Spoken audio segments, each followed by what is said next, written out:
Welcome to HortTube. My name is Jim Putnam. This video is going to be on growing tomatoes and basil in containers.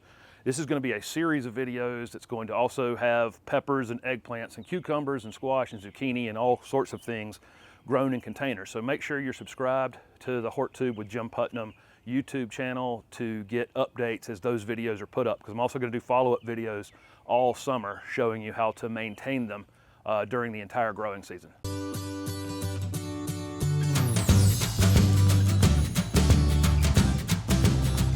The first thing I want to show you is the container I'm going to be using. This is actually a 7-gallon nursery container.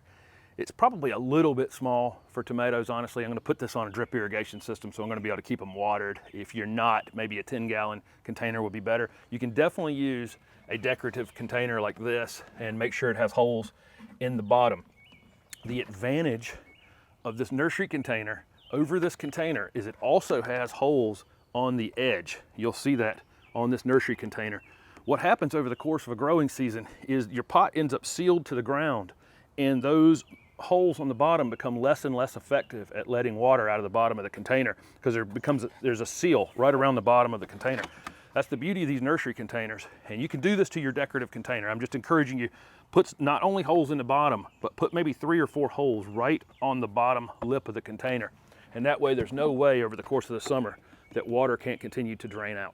The next thing I'm going to talk about is the potting soil. Don't recycle any soil for your containers. Don't use any topsoil or soil from the ground. Use a good potting soil. I will typically buy a cheaper potting soil, and you'll see me do that in just a minute. I'm going to fill about half this container with a less expensive potting soil, and then the upper half I'm going to put kind of a premium potting soil in there, and I save myself a little money that way, but definitely don't use recycled soil. The main thing when picking tomato varieties for containers is there are determinate and indeterminate tomatoes. Indeterminate tomatoes are vining tomatoes. They're the ones you see mostly grown in the ground that need to be staked, and they flower and the fruit starts to set, and then another piece comes up and it flowers, and like this, and just vines all summer long. They become quite large over the course of a season.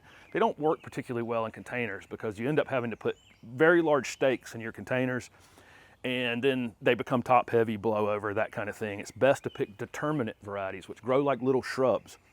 The disadvantage to determinate varieties is that once they come up to size and flower and fruit, they're kind of done for the season. Just look on the tags. The companies have gotten better on the back of the tags or the front of the tags of saying determinate or indeterminate. You want determinate varieties for your containers. So when I'm growing tomatoes in containers, I'm only going to plant 2 or 3, and then I'm going to wait about 2 weeks, and then I'm going to plant 2 or 3 more. Wait 2 weeks again and plant 2 or 3 more again.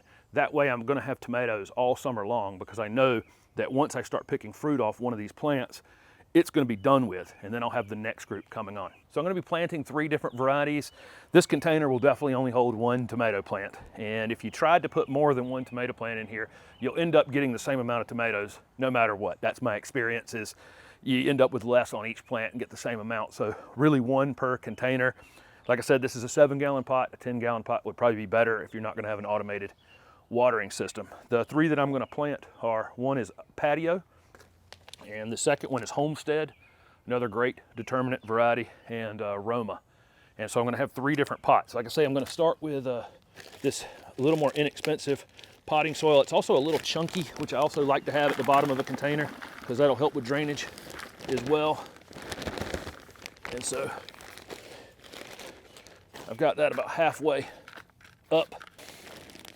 Then I'm going to continue filling it with my more premium potting soil here. Some of these will have 2 in an individual cell like this. Don't try to tear these apart. Just cut one off right at the base. If you try to tear them apart, you likely end up killing both of them. I'm just going to pull this one out that has a single stem, and you'll see it's been stretched out a little bit, competing with one another in this cell pack.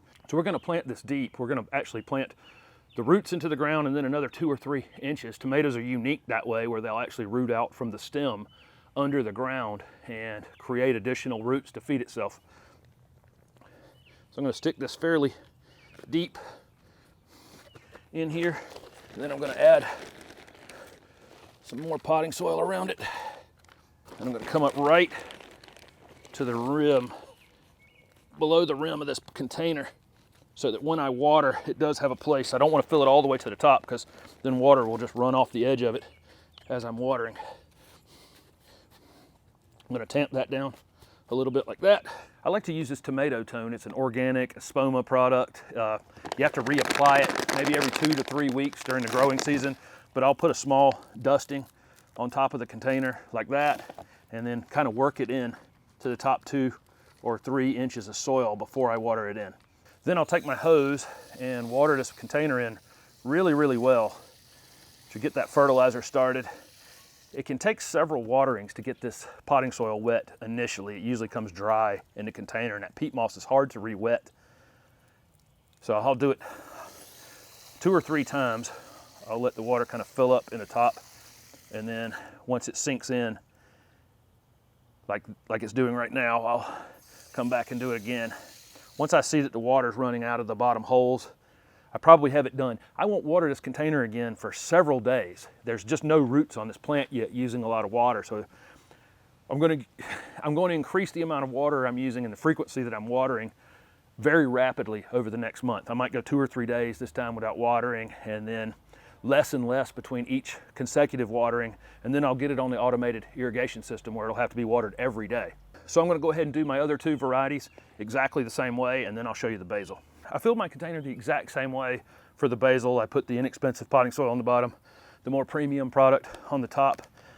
With the basil, I'm definitely going to be able to get 3 plants in the container, and I'm just going to plant them kind of close to the edge in a triangle here.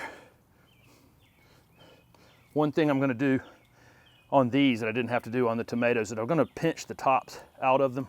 They're growing as a little single stalk right now, and I can just pinch the top right out of them, and that'll get them branching outward. I'm going to use the same fertilizer, the tomato tone that I used on the tomatoes. That's perfectly fine on these. Just a light dusting on the top, and then I'm going to work it in to the top a couple inches, and then water this in exactly the same. So that's the planting part for the tomatoes and the basil. I put the tags in each of the containers so I'll know what varieties I have later in the summer. I'm going to pick a spot to put these where I'm going to get at least 6 hours of direct sun, and I'd really like to get 8 hours or more of direct sun. Thanks for watching, and make sure you're subscribed so you can see the rest of this series to plant the rest of the vegetables and how I'm going to set up the automated watering system and follow-up videos during the summer.